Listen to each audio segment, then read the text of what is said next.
seek comfort in destiny, but I really don't, we don't see eye to eye. But I need you, and you're always on my mind. Whether there is or isn't any position you care if I take or I don't, I will always hold what we shared so long to be the only love ever we don't see eye to eye. I need you. Okay, so let's find the derivative using limits. Okay, so the first thing I have done here is I have plugged in x plus h to the x spot within the function f of x, and I subtracted f of x, all divided by h. What I need to do from here is get a common denominator. I've distributed the negative to the one on the right, and getting a common denominator will give us this expression here. Now I've distributed the negative 1, and I've distributed the x plus 1 to the 1, and I have some things I can cross off here. X minus x, a 1, and a minus 1. And so really the only thing I can do at this point here is to invert and multiply with the h. So what this does for us is crosses off the h's, which gets rid of the division by 0 problem. And at this point, I have the expression now to which I can plug h equals 0, and that will give f prime. I can plug in 0 at this point because I won't have the division by 0 problem. And so this is the derivative of f. Let's move on to another one. This time around, we actually want to find the equation of the tangent line at the indicated point. So first thing I need to do is find h prime of 2. So h prime of 2 will give me the slope of the tangent line at 2. And from here, this is just an algebraic expression that we need to simplify. So I have to distribute the 3 here. I have to expand and multiply the 2 plus h, and then distribute that negative, and then perform some order of operations over on the right there, and see what I can cross off. Let's go for it. Okay, so let's see what we can cross off at this point here. I have a 2 plus 6, and I have a minus 4 minus 4, so that's a 8 minus 8. And it looks like I have some like terms here as well. I have a 3h minus 4h, so I got to combine those like terms. That's going to give me a minus 1h, and then I'll factor out the h in the numerator. I'm going to do kind of a lot at once here. Alright, so I've combined and factored out, and now I have the ability to cross off these h's, and when I plug in h equals 0, I will end up with the slope of the tangent line. I should say, well, that's h prime of 2 then is equal to a negative 1. That gives me the slope of the tangent line. I want to find the actual equation of the tangent line. I have part of my line right now. I have that y equals negative x plus b. I just need to figure out what the b value is. And so I want to plug in an xy into my line so that I can solve for b. Well, I need to find the xy by plugging in 2 into my equation. Alright, so I have found that when I plug in a 2, I get a 4. And so I plug that coordinate point into my line, and I solve for b, and I get a 6. So that means the equation of my line is y equals negative x plus 6. Now, as you all know, we had 2 parts to this one, so let's go ahead and take care of this one by looking at f prime. And so what we have here is, once again, an algebraic expression that we need to simplify. So I'm going to expand and multiply, and then I'm going to distribute the a, then I'll distribute the b, and distribute the negative. Okay, now comes the fun part, where we get to cross off a bunch of stuff here.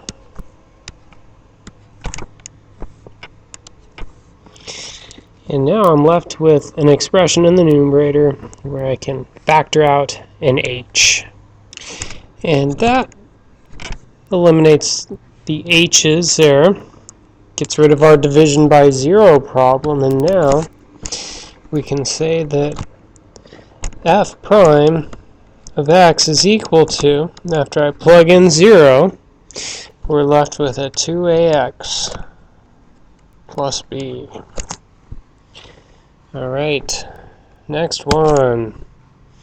We want to find the equation of the tangent line at the indicated point. So first thing I'm looking for is, what is g prime of 2? What is the slope of the tangent line at 2? It's the first thing I'm looking for.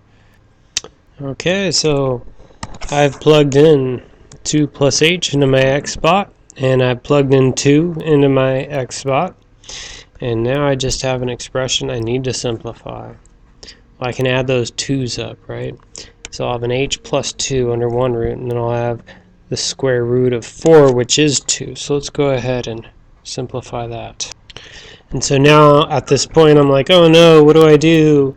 If I plug in h as 0, I'll have division by 0. What do? I gotta multiply by the numerator's conjugate. And that, my friends, will get rid of the division by 0 problem. Okay, so I've multiplied the numerators together. That's essentially a difference of squares. And I have not multiplied in the h, because I see here that I'm going to have a 4 minus 4. That's going to cross off. And then, on top of that, I'm going to have the h cross off with the h here. So we're left with this expression here, and this means that g prime of 2, the slope of the tangent line right at x is 2, is equal to, if I plug in a 0, we have the square root of 4 there, and so that gives us a 2. We'll have a 2 plus 2, which is 4. So the slope of the tangent line at 2 is equal to 1/4. What I want to do now is I want to find the equation of the tangent line. So we're looking for y equals mx plus b, and we do know that m is equal to 1/4. The slope of the tangent line at 2 is 1/4. What I need is the b value. And so I need to plug in an x, y value, a coordinate point that is on the tangent line, so that I can solve for b.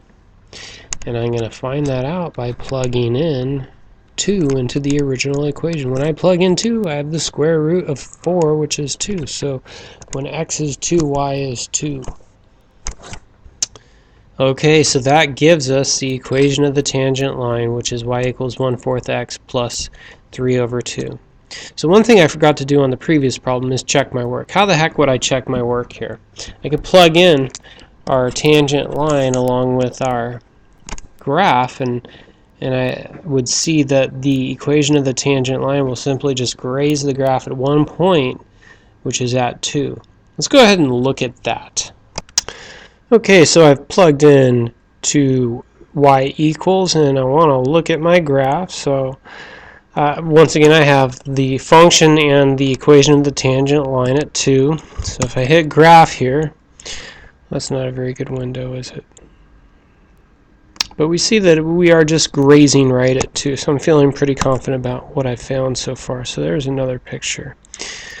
And it looks like we're just grazing right at about 2. You know, if you wanted to be super specific, if you wanted to like zoom box it or something, remember you could box and see a little bit closer what is going on around that particular area. So there's our function, and boom, just touching, just grazing right at 2. All right, so that is your quiz 1, right? So let's look at quiz 2.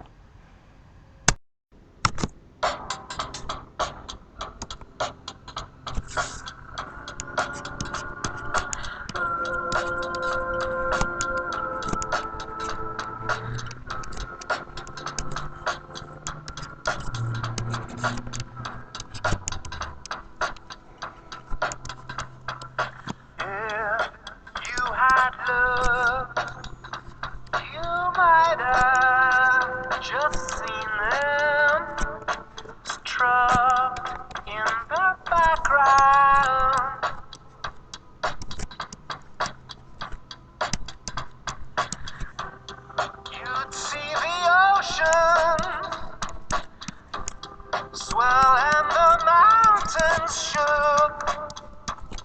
You'd see a million colors if you really looked.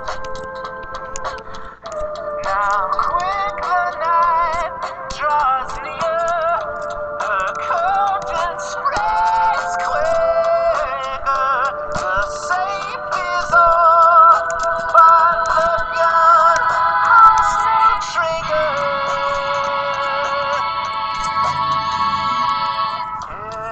If you had love, you'd be no one's coward.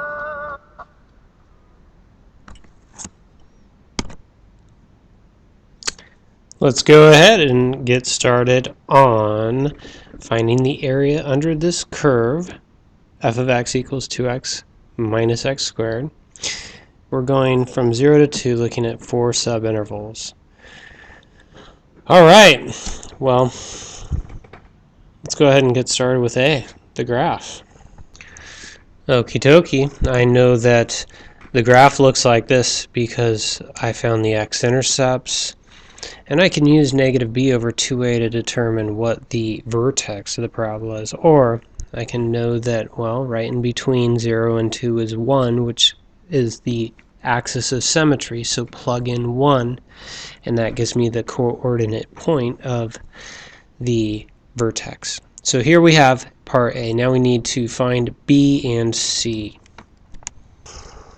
Okay, so here I have RRAM, and remember that RRAM represents the right rectangle area method, so I've pulled up the right hand corner of the rectangle to the graph, and I've found the area of each one of the rectangles. So we have 1/2, which is the base, times whatever the height is, and I plugged in the x value to determine what the y value is, which gives me the height of the rectangle, and multiply base times height to get the area. I added up all the areas of the rectangles together and ended up with 1.25. So now I have to figure out what LRAM is equal to, and then average the two areas together. Okay, so here we have LRAM, and I have the intervals, 4 separate intervals, and I found the area of each one of the rectangles. So the first one here, we don't have a rectangle.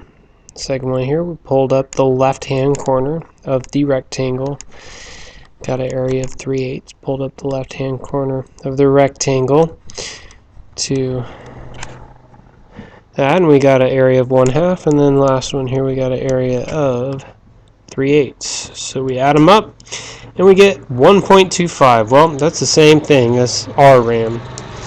And so if we average them, we're just going to get the same thing.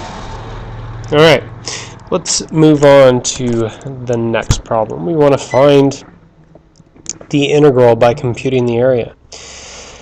From 0 to 5 for this function, square root of 25 minus x squared. What the heck does that mean? Well, you could just plug it in your calculator and you'd see a half circle, but let's know why the calculator does what it does. If I set this function equal to y and solve for x and y on the same time, first thing I'd do is I'd raise both sides to the power 2, and then I'd add x to both sides, and that would give me, that's the equation of a circle centered at 0, 0 with a radius of 5. So if I'm computing the area, first thing I want to do is look at the actual circle,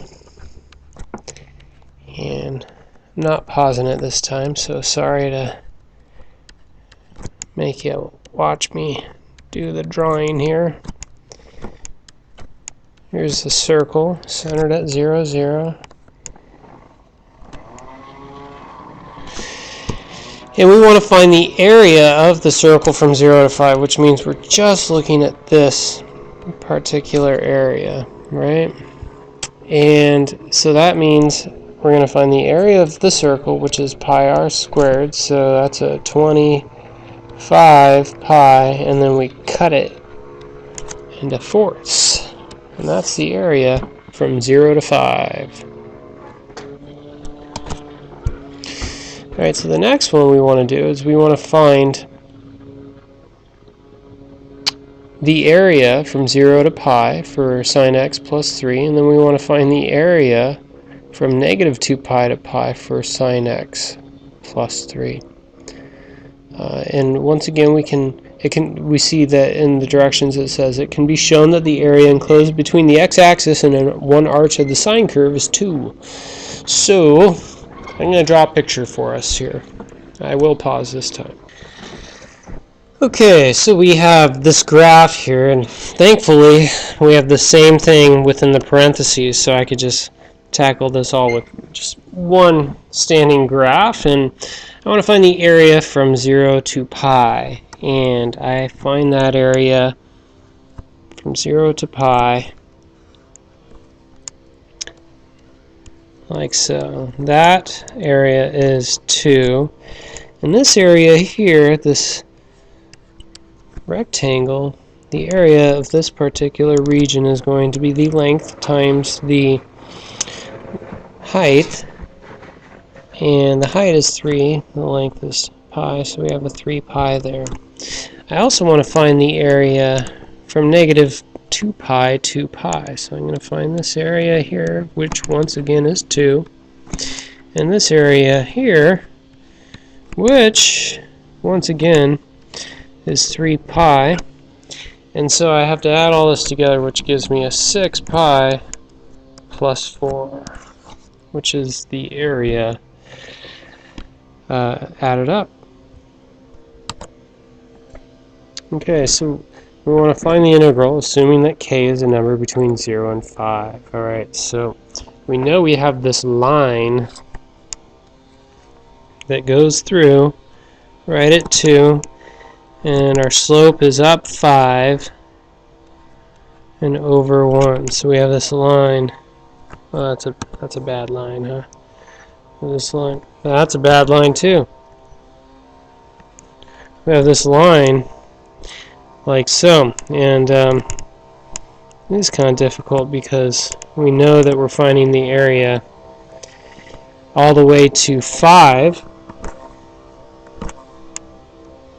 So we're finding the area here. We just don't know where to start. Does k start 0, 1, 2, 3, 4, 5? We just don't know. So what I want to do is I want to find, hold on, this guy outside's bugging me. Okay, so I'm going to use the area of a trapezoid to find the area from k to 5 for 5x plus 2. I know that this base right here is found when I plug in 5. 5 times 5 plus 2, that's going to give me a 27. This base, I'm not really sure of what it's going to be because k is a variable between 0 and 5. But I do know this base here, I'll find it by plugging in that k value, whatever k is. So that's a 5k plus 2. This right here, which is the height, is some distance from that's less than 5. In fact, we take k away from 5 to determine what that distance is. So we'll call this one the b1, this one the b2, and this one the h value. So we got to plug that into the area of a trapezoid formula and then solve.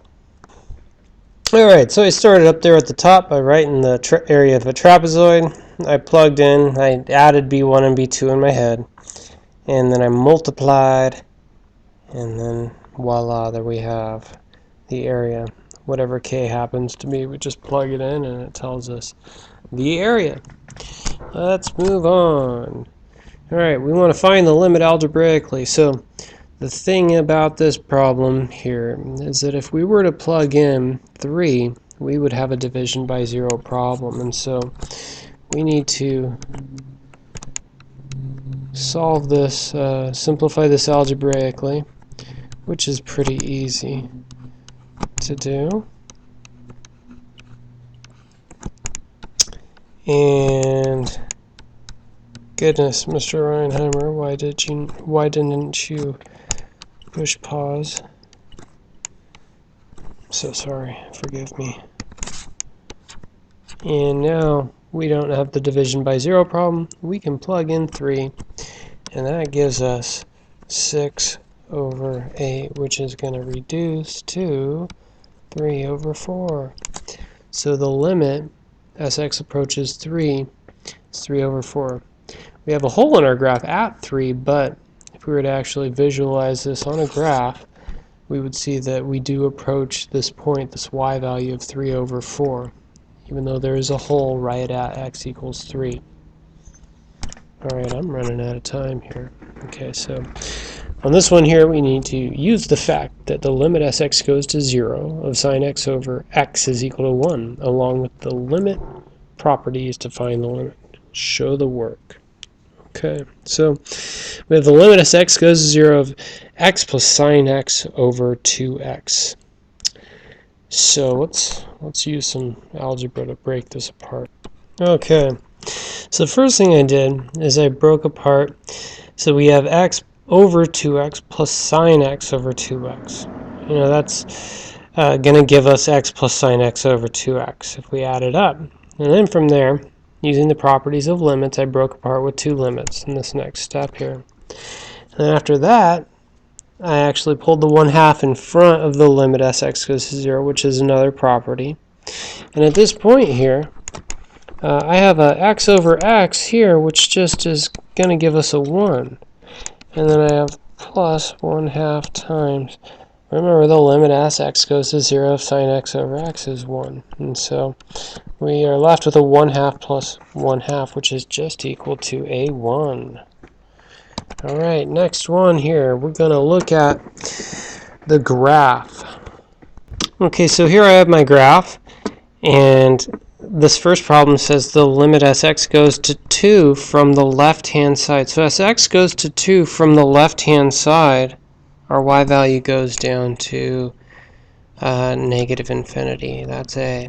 As x approaches 2 from the right side, our y value goes up to positive infinity. As x goes to negative infinity, our y value goes to 0. As x goes to positive infinity, our y value goes to 0. We have asymptotes at x equals 2 and y equals 0. So the vertical asymptote is at x equals 2. The horizontal asymptote is right at 0. Alright, last problem, everyone. We're done. Alright, so A8, we have the limit as x goes to 1 from the left-hand side. So as x goes to 1 from the left-hand side, looks like we're approaching 2 as x approaches 1 from the left side. As x approaches 1 from the right side, it looks like we're going to this y value of 3. there's no real point there's no y value of 3 really. There's a hole there, but we are approaching that value. And because we don't approach the same thing from both sides, the limit as x goes to 1 just does not exist. So I'm going to just write a DNE there. And I hope this was beneficial. See you in class. All right.